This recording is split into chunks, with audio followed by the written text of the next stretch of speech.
Hawks.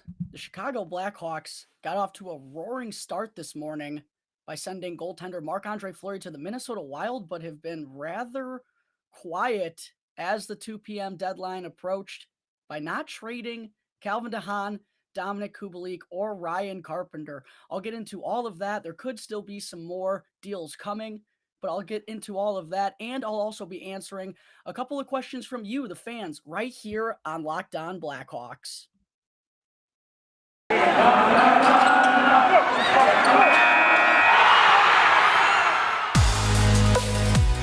You're Locked On Blackhawks, your daily podcast on the Chicago Blackhawks. Part of the Locked On Podcast Network, your team every day. Welcome in to the Locked On Blackhawks podcast, your daily podcast on the Chicago Blackhawks. Today is Monday, March 21st, deadline day across the NHL. I'm your host, Jack Bushman. You can find me out on Twitter at JackBushman2, or you could also check out my Strictly Blackhawks account at Talkin' Hockey for all the latest Blackhawks news and updates. And if you're listening to the audio version of today's episode and you like what you're hearing, please go and show the show some support first by following the podcast. It'll take a quick click of the button. It'll literally take 2 seconds and will help me out tremendously. Go leave the show 5 stars if you like what you're hearing as well. And you can also leave me a review. Best of all, it's 100% for free wherever you may be listening to your podcast, whether that be through Apple Podcasts, Odyssey, Spotify, Google Podcasts, etc. It's all 100% for free. And if you go and follow the show right now, then you'll be able to get the latest episode as soon as it comes out each day.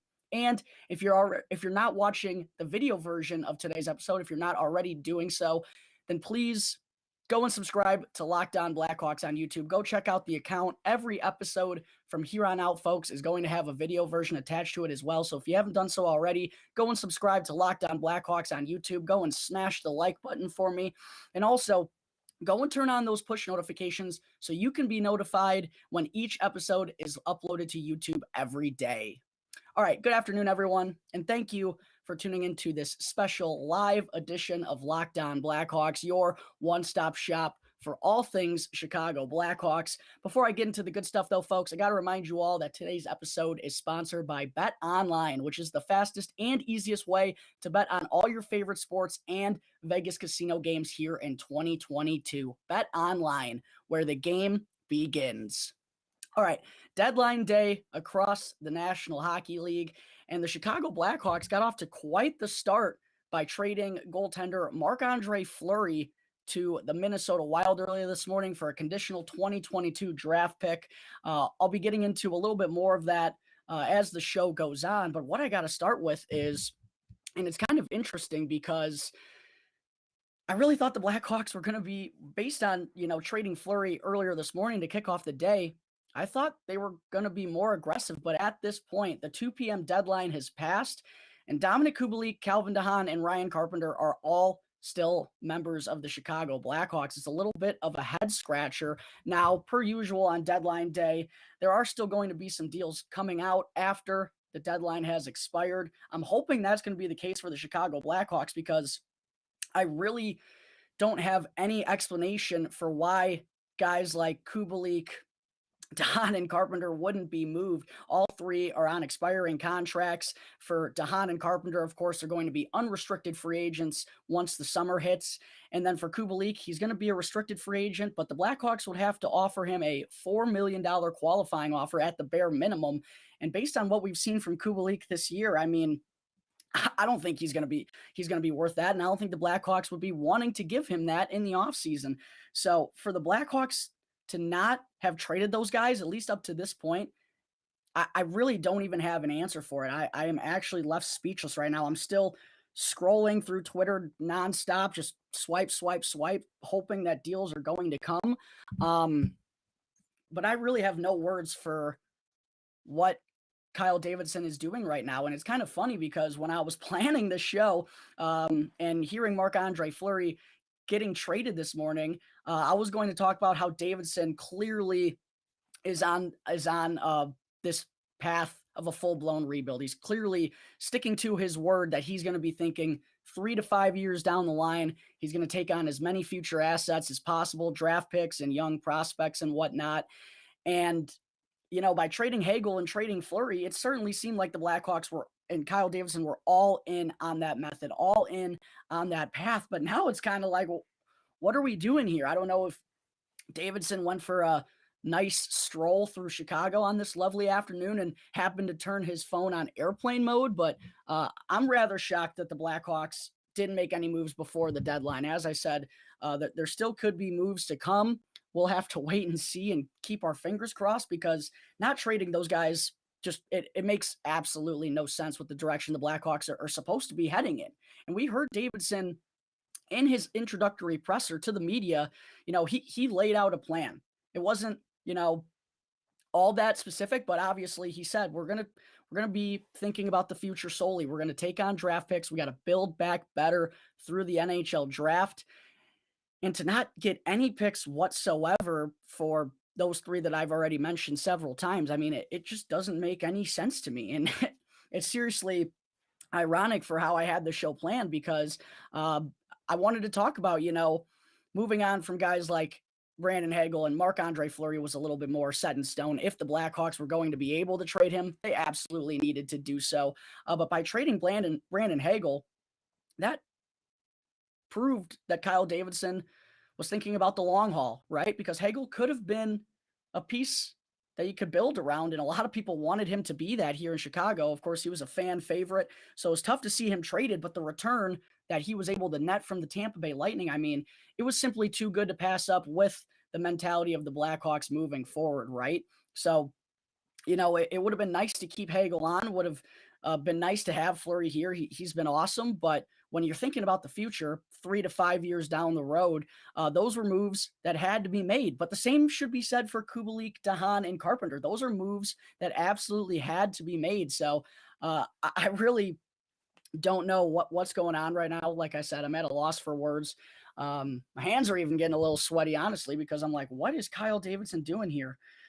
So far, no updates on Twitter, folks. Oh, just got one, actually. Ryan Carpenter to the Calgary Flames, per Elliot Friedman on Sportsnet. So there's one domino that's fallen. That's good news. Carpenter absolutely had to go. He's a cheap contract, a good defensive player that, a contender would love to have on their fourth line and on their penalty kill. I figured he would be gone. I'm interested to see what this return is going to be. If I had to guess, I would imagine a fourth or a fifth round pick. We'll have to wait and see in the next couple of minutes.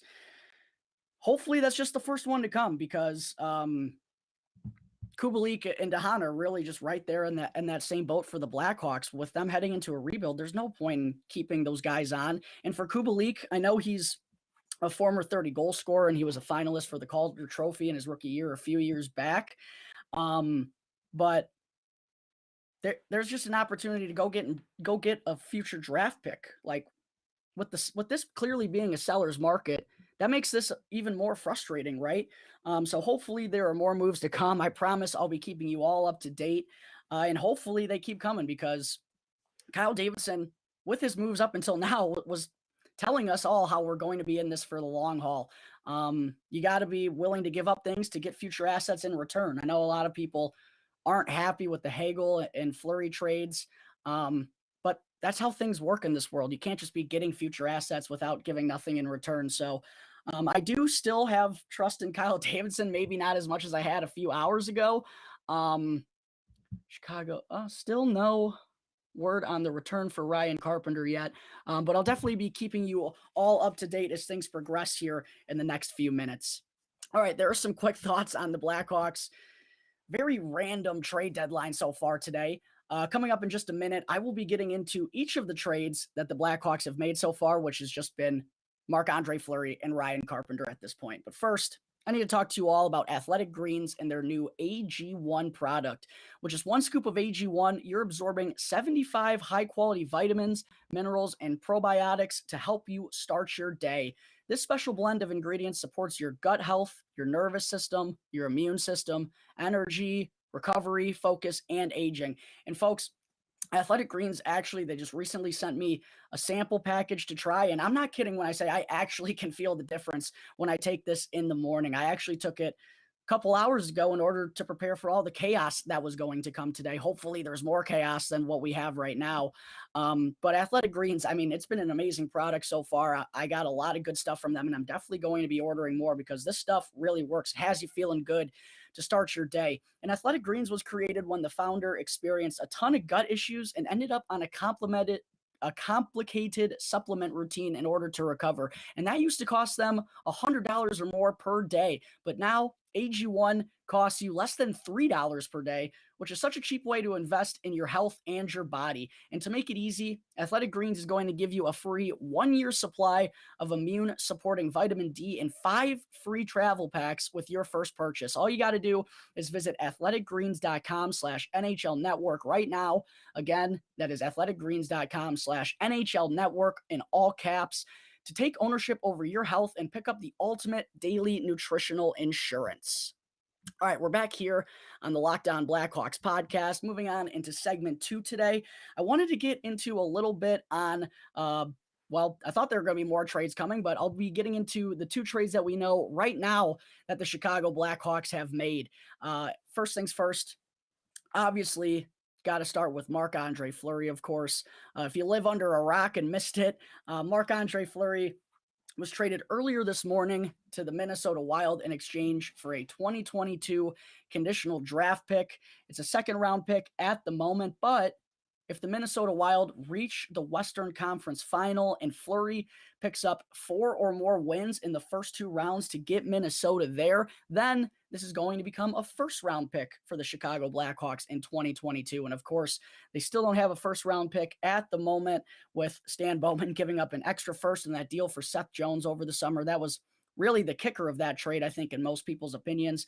A first, a second, and Adam Boquist, I think, would have been enough, but I guess Stan felt he had to throw the extra first-round pick in there. So I guess we're all just going to be Minnesota Wild fans for the rest of the year, folks. The Blackhawks season is lost. They're not going to be making the playoffs. Clearly, don't need to tell you all that. But we're really hoping now that Minnesota is able to get to the Western Conference Final so the Blackhawks can be netting a first-round pick.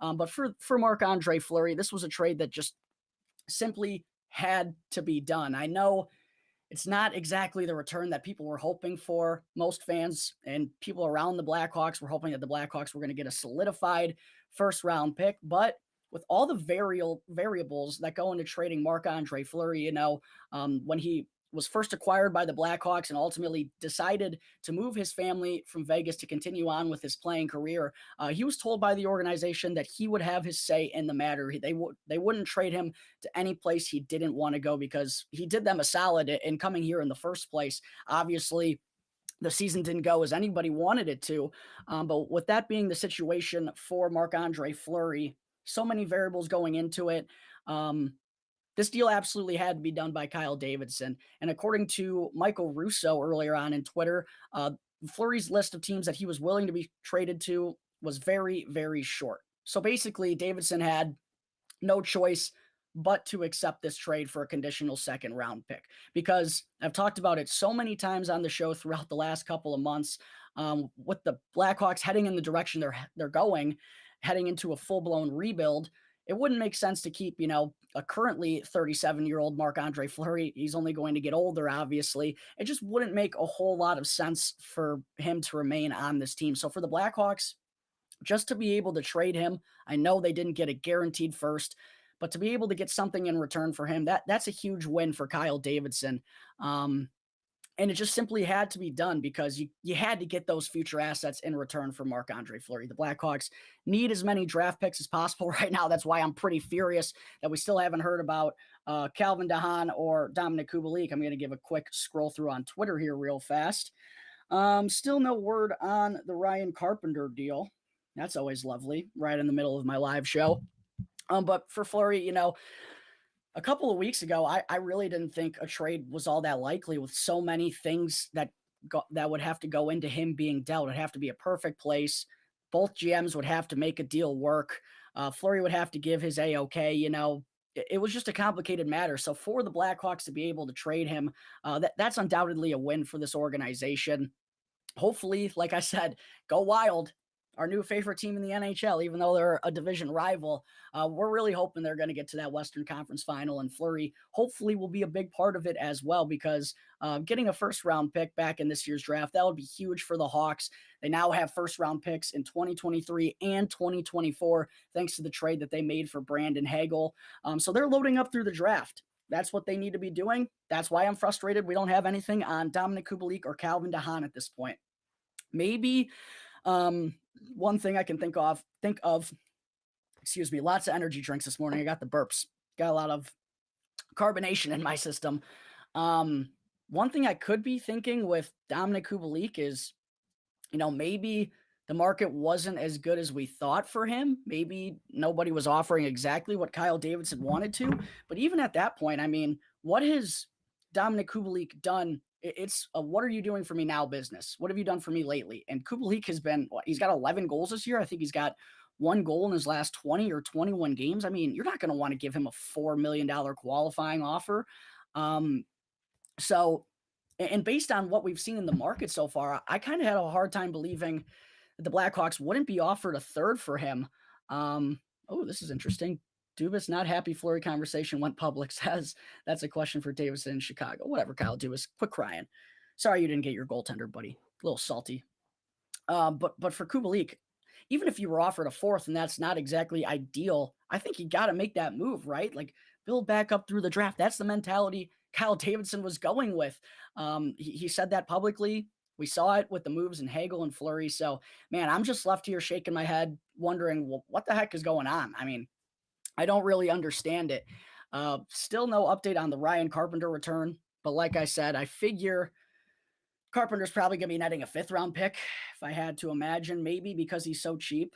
The Blackhawks got to boost that up a little bit, but the return's not going to be as big for Carpenter as it would be for Calvin DeHaan or Dominik Kubalik. And for Calvin DeHaan, we heard plenty rumors about there being a big market for left-handed defensemen, especially with him being a veteran. He has Stanley Cup playoff experience under his belt.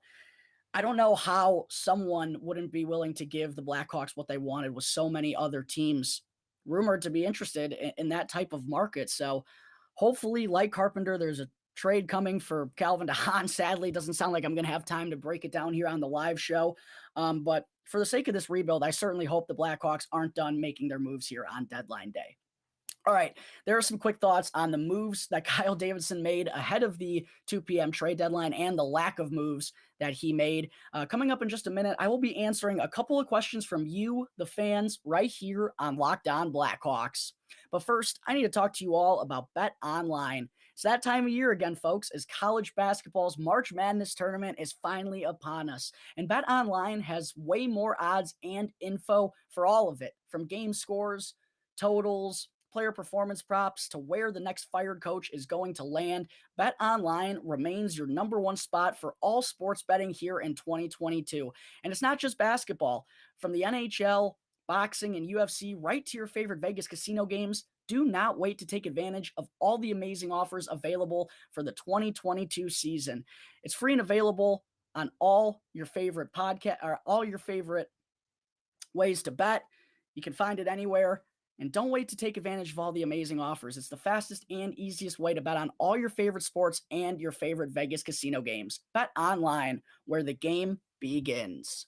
I also need to talk to you all about Built Bar, which is the protein bar that tastes just like a candy bar. It's the new year, so that means New Year's resolutions. I know at this point, we're almost in April. Pretty hard to stick to your resolutions, but Built Bar makes it easier because they taste so good, you'll actually want to eat them. They're both delicious and healthy. You can get the best of both worlds right now with Built Bar. And have you tried Built Bar Puffs yet? Because if not, you're seriously missing out on one of the best protein bars on the market. Built Bar sends me a ton of free stuff, and every Built Bar Puff that I've tried is seriously amazing. And listen to these incredible flavors, folks. Are you going to have cinnamon churro or coconut marshmallow, banana cream pie, or cookies and cream? I mean, it's unbelievable that all these protein bars are less than 200 calories. So either way that you choose, Built Bar is going to make it easier to stick to that resolution because they taste so good, you'll actually want to eat them. Unlike some other protein bars out there, which can be chalky,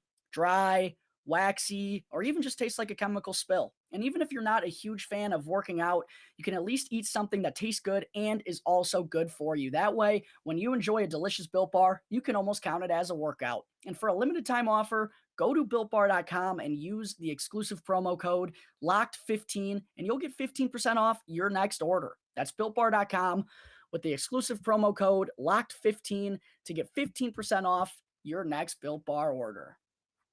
All right, welcome back to the Locked On Blackhawks podcast. Of course, I'm your host, Jack Bushman. Moving on for segment 3. Before I wrap things up, I also wanted to take a couple of quick questions from you, the listeners out there, after the couple of moves and the lack of moves that we've seen from the Chicago Blackhawks. But before I get into that, we do have a quick update on the Ryan Carpenter situation. And looks like I was right, folks. Ryan Carpenter is going from the Blackhawks to the Flames in exchange for a 2024 fifth-round pick.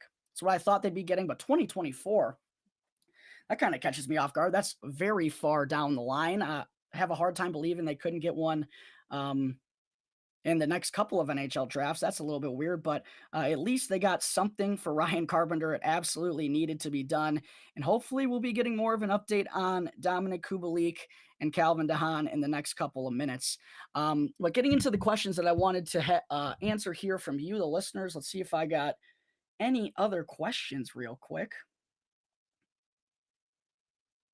Okay, got one more. All right, so the first question I wanted to answer today comes from @BManZ23 on Twitter, who asked, assuming Stromer isn't dealt at the deadline, which we got a report earlier from Mark Lazarus of The Athletic saying, do not expect a Dylan Strome trade to happen. Hasn't gone down at this point. Really makes me think it's not going to happen at all. But assuming Stromer isn't dealt at the deadline, which looks very likely at this point, do you think we are going to see a reunion of the Strome, DeBrincat, Radish line from their OHL days? And if so, and that line proves to be a productive line, is it possible for that line to be a piece of the rebuild? Yeah, I was really interested, and I talked about this on the show a couple of days ago. I wondered if the trade of Taylor Radish, part of the Brandon Hagel trade with the Tampa Bay Lightning, of course, I wonder if that was going to change the minds a little bit or help Kyle Davidson kind of make the decision to keep Dylan Strome and not trade him to another team before the NHL deadline. And honestly, based on the rumors that we heard in the last few days, it didn't seem all that likely that Strome was going to be traded in the first place, unless, kind of like the Brandon Hagel situation, the Blackhawks were going to get wowed by a return. But I think Strome, since he's had so much success on that top line with DeBrincat and Patrick Kane, I know the fair argument is, well, a lot of people could be looking that good with Patrick Kane.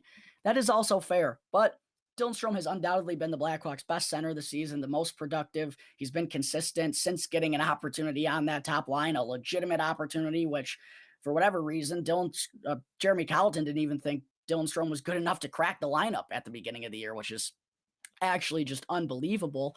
But yeah, I really do think that line has a chance that they're going to get their opportunities here through the remainder of the season to see what they got. And based on what we've seen in the first 2 games, I know it's a very short time frame, but based on what we've seen out of Taylor Radish so far, I mean, looks like the Blackhawks could have something here. He uses his size well. He seems like another energy guy. Maybe that's just because he's stepping on the scene and wants to make his impact felt immediately. Hopefully that's something he can continue doing as he's given these larger opportunities in Chicago than what he was getting in Tampa Bay. But Taylor Radish looks like a player to me. I mean, he goes to the net.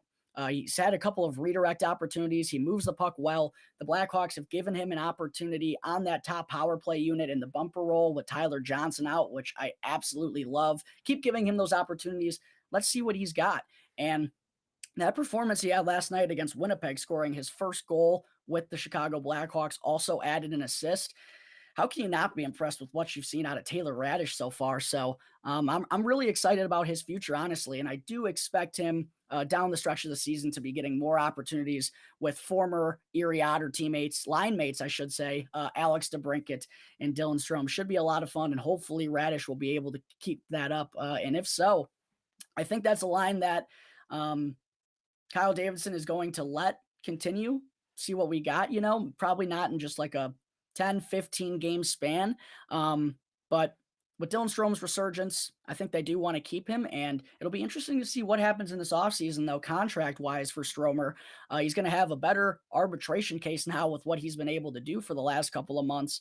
But I do think that's something that Kyle Davidson will want to do. He'll be wanting to give that trio an opportunity. I know Derek King's going to be giving them those chances as well. He's understanding of the situation he's in right now. So I do think we're going to be seeing a lot more of that line. We've seen it in flashes so far, but I think we're going to be seeing it more consistently down the stretch of the season when there's nothing left for the Blackhawks to play for. Quick scroll through a Twitter, folks. Still nothing on the Calvin DeHaan and Dominic Kubalik front. Interesting. The last question I wanted to answer real quick, I got to wrap things up in the next couple of minutes, is from Tyler Anderson on Twitter, TAnderson96.